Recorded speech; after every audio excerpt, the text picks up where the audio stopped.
Hello guys, welcome back on our YouTube channel. हम कर रहे हैं क्लास 10th का फुल कोर्स। इसके प्रीवियस वीडियो में मैंने आपको थ्योरम्स करवाई थी। थ्योरम्स से रिलेटेड ये एक्सरसाइज करना है। मैं थोड़ा शॉर्ट में वो समझा देता हूँ थ्योरम क्या क्या थी। जैसे मान लीजिए हमारे पास टू ट्राइंगल्स हैं। एक ये ट्राइंगल है ABC और एक और ट्राइंगल है हमारे पास ये ट्राइंगल DEF। तो हमारे पास थ्री कंडीशंस हैं। जैसे हमारे पास थ्री थ्योरम्स हमने पढ़ी। पहली कंडीशन क्या है? Angle angle angle angle angle angle मतलब ये angle angle A equals to angle D होगा। Angle B equals to angle corresponding angles बोल रहा हूँ, angle A equals to angle D, angle B equals to angle E, और angle C equals to angle F होगा। मतलब क्या होंगे? हम ये कह सकते हैं कि ट्रायंगल ये जो जितनी भी मैं तीन बता रहा हूँ ये चीज़ें हैं, वो क्या हो गई? तीन पॉइंट्स जो मैं अभी आपको बताऊंगा वो सिर्फ ट्रायंगल्स को सिमिलर प्रूव करने के लिए हैं। Triangle ABC similar to triangle DEF। ठीक है, ये तो पहली कंडीशन तो हमने ये देखी कि एंगल एंगल एंगल से होगा। अगर एंगल एंगल एंगल तीन चीज हो जाती है, अगर एंगल एंगल भी हो जाता है, अगर दो एंगल भी इक्वल हो जाते हैं इसके, तब भी क्या रहेगा? ये ट्रायंगल आपस में सिमिलर ही रहेंगे। क्वेश्चन में मैं आपको बताऊंगा कि ऐसा क्यों होता है, इसको डीप में। अभी आप सिर्फ इतना समझ लीजिए, अगर एंगल एंगल अगर दो एंगल भी होते हैं इक्वल, तो ये ट्रायंगल आपस में सिमिलर होंगे। सेकंड पॉइंट देखना। सेकंड पॉइंट क्या देखा आपने? Side side side side side side मतलब कैसा? जैसे इसके साइड्स के रेशियोज आपस में प्रोपोर्शनल होते हैं। जैसे AB upon DE is equal to AC upon DF is equal to BC upon EF। ठीक है, तब भी ये क्या होंगे? ट्रायंगल सिमिलर होंगे। ठीक है, ये ट्रायंगल सिमिलर होंगे। अच्छा, एक चीज आप इसमें ध्यान रखना, AB BC और AC। AB मतलब अगर आप ये ट्रायंगल ले रहे हैं तो ऊपर हमेशा एक ही साइड लिखाएगी। ठीक है, और अगर आप ये वाला ट्रायंगल ले रहे हैं तो नीचे ये वाली साइड लिखाएगी। ठीक है, अब देखो थर्ड क्या है? Side angle side. Side angle side criterion से कैसा होता है देखना। अगर मैंने इन दोनों का मतलब सिमिलर कैसे होगा? साइड एंगल साइड मतलब आप इसे समझ सकते हो, दोनों साइड्स के रेशियोज क्या होंगे? प्रोपोर्शनल होंगे। मतलब AB upon DE is equal to AC upon DF। AB upon DE और AC अपॉन DF। अब एक और चीज, इन दोनों के बीच में जो एंगल बनेगा, जैसे एंगल A और एंगल D, हमेशा यही एंगल होना चाहिए, एंगल A और एंगल D। ऐसा नहीं हो सकता है कि ये वाला ले लो और आप ये वाला ले लो और एंगल ये वाला ले लो। ठीक है, हमेशा इन दोनों के, ये दो साइड की बात करें तो यही वाला एंगल होना चाहिए, ये दो साइड की बात करें तो ये वाला एंगल। अब हमारी ये तीनों चीजें हैं, angle angle angle, side side side और साइड एंगल साइड। इस पर बेस्ड ही आपकी पूरी एक्सरसाइज है, एक्सरसाइज 6.3। तो चलिए देखते हैं एक्सरसाइज 6.3 क्या बोल रही है। क्वेश्चन नंबर फर्स्ट है आपके सामने, एक्सरसाइज 6.1। एक्सरसाइज 6.3 में क्वेश्चन बोल रहा है, state which pair of triangle in figure 6.34 are similar. Write the similarity criterion used by you for answering the question and also write the pair of similar triangle in the symbolic form. मतलब हमको क्या करना है? इन दोनों triangle को आपस में similar हमको बताना है, और कौन से क्राइटेरियन से हमने बताया, मतलब कौन सा क्राइटेरियन इसमें यूज में होगा वो हमको बताना है। चलिए देखते हैं। सबसे पहले मैंने आपको ये क्राइटेरियन आपको अभी समझाया, उसके अकॉर्डिंग ये पूरी एक्सरसाइज होगी। देखो सबसे क्या है, यहाँ पर 60 है, इधर भी 60 है, 60 60, इधर 80 है, इधर 80 है, 80 80, इधर 40 है, इधर 40 है। मतलब एंगल एंगल एंगल, पहली चीज तो ये हो गई, एंगल एंगल एंगल। मैंने आपको एक चीज बताई थी कि जब दो एंगल भी रहते हैं तब भी ये सिमिलर ही होता है। तो एंगल एंगल एंगल क्राइटेरियन से ये क्या हो गया? सिमिलर हो गया क्राइटेरियन से, है ना। एंगल एंगल क्राइटेरियन से सिमिलर हो गया। सेकंड पॉइंट देखना। सेकंड क्या है? ABC और PQR। ABC और PQR कैसे होगा देखना। इसमें 2 और 6 है, 2 और 6 को मैं, देखो 2 और 6 है, इधर क्या है? 4, और इधर क्या है? देखो इसको अगर मैं ऐसा लिखूं, ठीक है, देखना कैसा। अगर मैं इसको ऐसा लिखूं, हम मतलब इसका डबल करते हैं। जैसे 2 का डबल कितना होगा? 4। मतलब मैं इसको कैसे लिख रहा हूँ, पहले ये वाली साइड देखना। 2/4 AB अपॉन मैंने QR लिख दिया इज इक्वल टू, एक और क्या हो रहा है? कोई सी भी देखो, ये 3 है ना, तो 3/6, और इधर क्या हो जाएगा? 2.5, सॉरी 2.5/4। 5। मैंने ऐसा ऐसा लिख सकता हूँ अगर ये साइड आपस में मतलब कहीं ना कहीं से डिविजिबल है, एक दूसरे से किसी से मल्टीप्लाई हो रही सेम नंबर से, तो मैं ऐसा आपस में चेंज कर सकता हूँ। मतलब तीनों साइड्स के प्रोपोर्शनल हमारे इक्वल आना चाहिए, ठीक है, प्रोपोर्शनल आना चाहिए, ठीक है। तो देखो इधर ये मैं करके देखूंगा तो क्या हो जाएगा, 2 × 2 2 × 4, 3 × 3 3 × 6, ये क्या होगा 5, 2.5 × 2.5 है ना, और 2.5 का डबल करते तो कितना आएगा 5 आएगा। मतलब साइड से भी ये सिमिलर होंगे। मतलब कौन कौन से ये साइड से सिमिलर, मतलब साइड क्राइटेरियन इसमें यूज में आया, ठीक है, साइड से हो गए, ठीक है। ये करना है, मतलब कौन कौन सा ट्रायंगल, इसको कैसे, इसको लिखोगे कैसे, ये वाला ट्रायंगल कैसे लिखोगे, सिंबलिक फॉर्म में, triangle ABC similar to triangle PQR। और इसको कैसे लिखोगे, triangle ABC similar to triangle PQR। मतलब ये हो जाए, ये साइन क्या करता है, सिमिलर का, ठीक है, ये हो गया।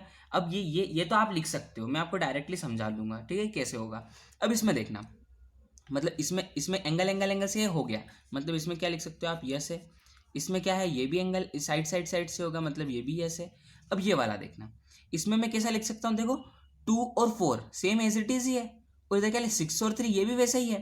मतलब मैं 2/4 इज इक्वल टू 3/6 ये लिख सकता हूँ, और इधर क्या लिख सकता हूँ 2.7/5, बचा तो कुछ भी नहीं ना, 2.7/5, मतलब इसको मैं करूंगा तो क्या आएगा 1/2, इसको भी 1/2, लेकिन ये नहीं आ रहा है, ये ऐसा नहीं हो रहा है, मतलब ये दोनों आपस में इक्वल आ गया, लेकिन तीसरे के इक्वल नहीं आ रहा है, मतलब क्या होगा, ये इसका आंसर नो, मतलब ये दोनों आपस में सिमिलर नहीं होगा।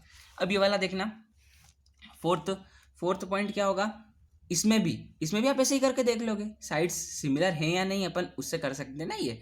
तो देखो इसमें क्या लिखा हुआ है, पहला 2.5 और 5, ठीक है, 2.5 और 5, और यहाँ पर एंगल बना हुआ है 70, ठीक है, 3 चीज़ होना चाहिए, और एक का इधर कहाँ पर बना हुआ है, इसका इधर बना हुआ है, ठीक है। अब देखो यहाँ पर पहले एंगल तो हो गया, ठीक है, साइड्स कितनी है, यहाँ पर साइड कितनी देकर रखी हुई, देखो इधर 5 देकर रखी हुई है, इधर भी 5 देकर रखी हुई है, इधर 10 देकर रखी हुई है, इधर 2.5 देकर रखी हुई है, लेकिन हमको साइड से नहीं चाहिए इक्वल, हमें प्रोपोर्शनल इक्वल चाहिए। देखो दोनों एंगल के बीच में बन रहा है, मैंने आपको अभी समझाया था कि दोनों एंगल के बीच में एंगल बनना चाहिए। देखो इसमें भी दोनों एंगल के बीच में एंगल बन रहा है, दोनों साइड्स के बीच में। तो देखो अब होता है कि नहीं, देखते हैं। तो क्या होगा, साइड्स के रेशियो मतलब 5, जैसे मैं इसका 2.5 का डबल कर दूं, 2.5 का डबल कितना होगा 5, मतलब 2.5 ऊपर लिखता हूँ और 5 नीचे, ठीक है, इधर 5 ऊपर और 10 नीचे, ठीक है। तो हो जाएगा 2.5 1 जा 2.5, ये मतलब 2 से जाएगा, 5 1 जा और 5 मतलब 1/2 आ रहा है ना दोनों में, और इधर एंगल इक्वल आ रहा है, angle M equals to angle P आ रहा है। मतलब कैसे होगा, ये साइड एंगल, साइड हो गई, ये भी साइड हो गई, मतलब साइड एंगल साइड से ये क्या हो जाएगा, सिमिलर हो जाएगा, ठीक है। ये 5th वाला पॉइंट देखना। 5th में क्या हो रहा है, 2.5 इधर देके रखा हुआ है, इधर कितना देके रखा हुआ है 3 देके रखा हुआ है, और इन दोनों के बीच में एंगल बन रहा है क्या, इधर बन रहा है, चलो ठीक है। इन दोनों इधर भी ऐसा ही हो रहा है, इधर ऐसा नहीं हो रहा है, इधर 5 लिखा हुआ है, इधर 6 लिखा हुआ है, लेकिन इन दोनों के बीच में एंगल बन रहा है, मतलब ये सिमिलर हो ही नहीं सकता। आप इसको समझ सकते हो, देखो 3 का डबल कितना हो जाएगा 6 हो जाएगा, और 2.5 का डबल 5 तो हो जाएगा, एंगल तो आ जाएंगे, लेकिन इसका बीच में आ रहा है क्या ये, मतलब ये नो होगा, ठीक है। इससे आप समझ सकते हो, मतलब जो एंगल्स है इसके बीच में ही बनना चाहिए हमेशा। अब इस वाले 6th वाले पॉइंट में देखना, 6th में क्या होगा, अगर मैं बात करूं इसकी, तो इधर क्या हो रहा है 80 इधर भी 80 है, ठीक है, समझ गए। अब 80 है, इधर भी 80 है, इधर 70 है, और इधर 30 है, मतलब सम ऑफ ऑल एंगल कितना होता है, सम ऑफ ऑल एंगल 180 होता है ना अपना। तो मैं इसको करके देखता हूँ, अगर ये 70 आ जाता है तो मतलब ये हो जाएगा, या फिर इसको मैं लेके आ जाता हूँ, चलो इसको कर लेते हैं अपन। तो क्या हो जाएगा, सम ऑफ ऑल एंगल मतलब 80 + 30 + angle P is equal to 180। तो 8 9 10 11 110 plus angle P is equal to 180, angle P equals to 180 minus 110, 180 minus 110 कितना होगा 70 डिग्री, ठीक है। तो एंगल P कितना आया 70 आया, मतलब क्या है ये यस होगा, कैसे, एंगल से। बस इतना सा आपको इसमें सॉल्व करना था। चलिए देखते हैं क्वेश्चन नंबर 2 क्या बोल रहा है। अब क्वेश्चन नंबर 2 है, इन फिगर 6.35, फिगर आपको ये देके रखा हुआ है, figure 6.35, triangle ODC similar triangle OBA, मतलब ODC सिमिलर ट्रायंगल OBA ये देके रखा हुआ है, ठीक है, समझ गए हम। उसके बाद BOC 125, मतलब जो हमने ये बनाया हुआ है वही दिया हुआ है, मतलब क्या BOC दे के रखा है 125, फिर and CDO is equal to 70 degree. CDO कितना दे के रखा हुआ है 70 डिग्री, ये दे के रखा हुआ है। फाइंड DOC, मतलब हमको क्या करना है DOC फाइंड करना है। ठीक है, एक एक करके देखते हैं, पहले DOC फाइंड करना है। तो देखो अगर मैं इसकी बात करूं, कौन से, ये वाली लाइन की, DB जो लाइन है, DB एक ऐसी लाइन दिख रही है आपको सीधी, ये एक स्ट्रेट लाइन है, मतलब अगर मैं यहाँ पर लीनियर पेयर लगाऊं, मतलब ये एंगल प्लस ये एंगल कितना होगा 180 डिग्री होगा, ये वाला एंगल प्लस ये वाला एंगल 180 डिग्री होगा। ठीक है, तो मैं क्या लिख देता हूँ, angle DOC plus angle DOC plus 125 is equal to 180 degree होगा ना। मतलब मैं क्या कर दूंगा, angle DOC is equal to 180 minus 125, 180 minus 125 कर दूंगा तो मैं कितना आ जाएगा 55। ठीक है, तो ये एंगल हमारा 55 आ गया। ठीक है, ये कितना आ गया हमारा 55 एंगल DOC, पहली चीज। दूसरे में क्या बोल रहा है, आप देखते हैं DCO, मतलब DCO बोल रहा है। अच्छा, ये 55 आ गया है ना, तो हमको पता है कि ये कैसे आया था अपना, पहले ये लिख लेते हैं लीनियर पेयर से।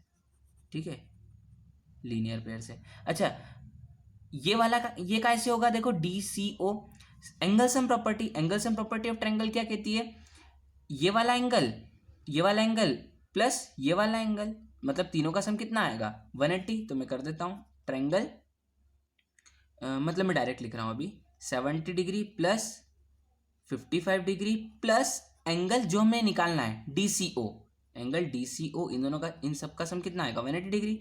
70 प्लस 55 कितना होगा, 75 plus 55 5 125 plus angle DCO is equal to 180 degree. Angle DCO is equal to 180 minus 125, 180 minus 125, angle DCO भी कितना आएगा 55 डिग्री आ गया।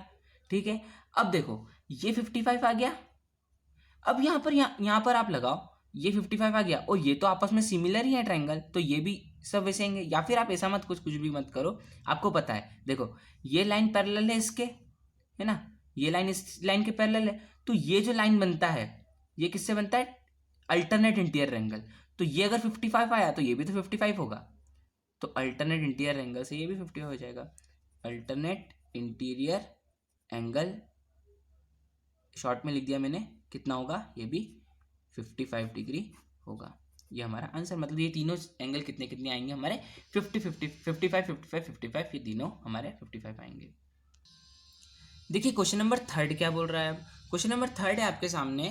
क्वेश्चन बोल रहा है diagonals AC and BD of trapezium ABCD with AB parallel DC।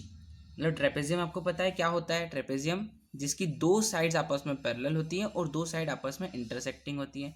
तो हमने क्या बना लिया, डायगोनल बना लिया। उसके अकॉर्डिंग ये बोल रहा है AB पैरेलल DC, मतलब मैं पहले इसको AB नाम दे देता हूँ, ABCD। ठीक है, ABCD ट्रेपेजियम बन गया।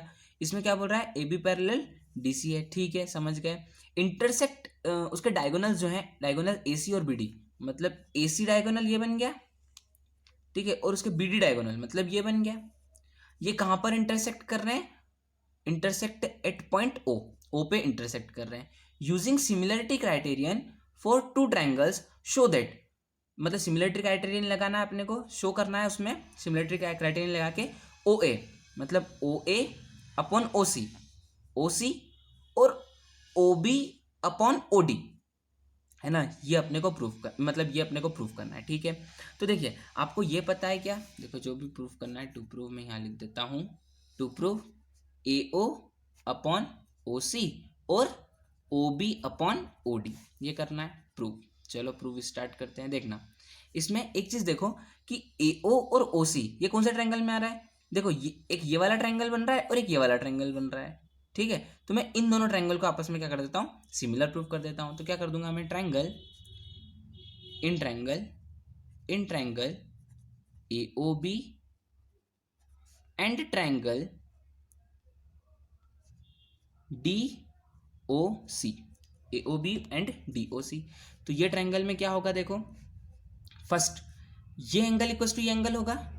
ठीक है, तो एंगल इसको मैं 1 नाम लेता हूँ, एंगल 1 इक्वल टू एंगल 2। ठीक है, एंगल 1 इक्वल टू एंगल 2 किससे, वर्टिकली अपोजिट एंगल से, वर्टिकली अपोजिट एंगल से। दूसरा क्या होगा, देखो ये वाला एंगल को मैं नाम देता हूँ 1 2 दे दिया, इसको 3 नाम दे दो, इसको 4 नाम दे दो, तो एंगल 3 इक्वल्स टू एंगल 4। ये किससे होगा, alternate interior angle, alternate interior angles. ठीक है, एक और क्या ले सकता हूँ, देखो एंगल एंगल हो गया ना, तब भी ये प्रूव हो जाएगा, पर अगर ये हो रहा है तो अपन कर देते हैं। देखो क्या होगा, अगर आप एक एक क्राइटेरियन से, मैंने आपको बताया था, मैं इसको जब सॉल्व करेंगे क्वेश्चन तब मैं आपको बता दूंगा। तो देखो अगर मैं एक एंगल ले लेता हूँ कितना, जैसे मान लो मैं ये वाला एक एंगल ट्रायंगल है और ये वाला एक ट्रायंगल है, मान लो मैंने इसकी साइड ले ली 30 है ना, और इसकी मैंने ले ली कुछ भी, अगर आप ले लें इसकी, अगर मैंने ले ली कुछ जैसे 70 मान लो, ठीक है, इसकी भी 30 हो गई, इसकी भी 70 हो गई, ये भी दोनों आपस में इक्वल हो गए। तो ये तो सीधी सी बात है ना कि इसकी जो ये होगी इसकी वो होगी, क्योंकि इसलिए क्योंकि 180 डिग्री इन दोनों का आपस में क्या रहता है, सम रहता है ना। तो इसीलिए इसको भी 70 + 30 करके 180 में से माइनस कर दोगे, इसमें 70 + 30 में से 180 में से माइनस कर दोगे, तो ये एंगल इक्वल टू एंगल आ जाएगा। इसीलिए हमारा क्या होता है, आपको घबराने की कोई जरूरत नहीं, अगर 2 एंगल भी आप कर देते हो ना तब भी आपका सही रहेगा। तो क्या हो जाएगा, मैं एक और कर देता हूँ, लेकिन फिर भी यहाँ पर angle 3 equal to angle 4, angle ये 5 इज इक्वल टू एंगल 6, तो एंगल 5 इक्वल्स टू एंगल 6, मैंने इसको नाम दे दिया। ठीक है, तो क्या हो जाएगा, ये भी सेम अल्टरनेट इंटीरियर एंगल से हो गया। तो क्या हो जाएगा, triangle angle angle angle criterion से angle A O B similar, ये सिमिलर का साइन है, angle A O B similar to triangle D O C, कैसे, by angle angle angle criterion. हो गया एंगल एंगल एंगल से। तो देखो एंगल एंगल एंगल से जब ये हो गया, तो मैं सिमिलरिटी की प्रॉपर्टी ये होती है कि जब ये दोनों आपस में ट्रायंगल सिमिलर होते हैं तो उसके रेशोज क्या होते हैं, इक्वल होते हैं। मतलब मैं ऐसा लिख सकता हूँ, A O upon O C is equal to O B upon O D, A O upon O C और O B upon O D. ठीक है, तो ये हमारा प्रूव हो गया, यही तो हमें प्रूव करना था, हेंस प्रूव। ठीक है, तो हमारा क्वेश्चन नंबर 3 भी फाइनली ओवर हो गया।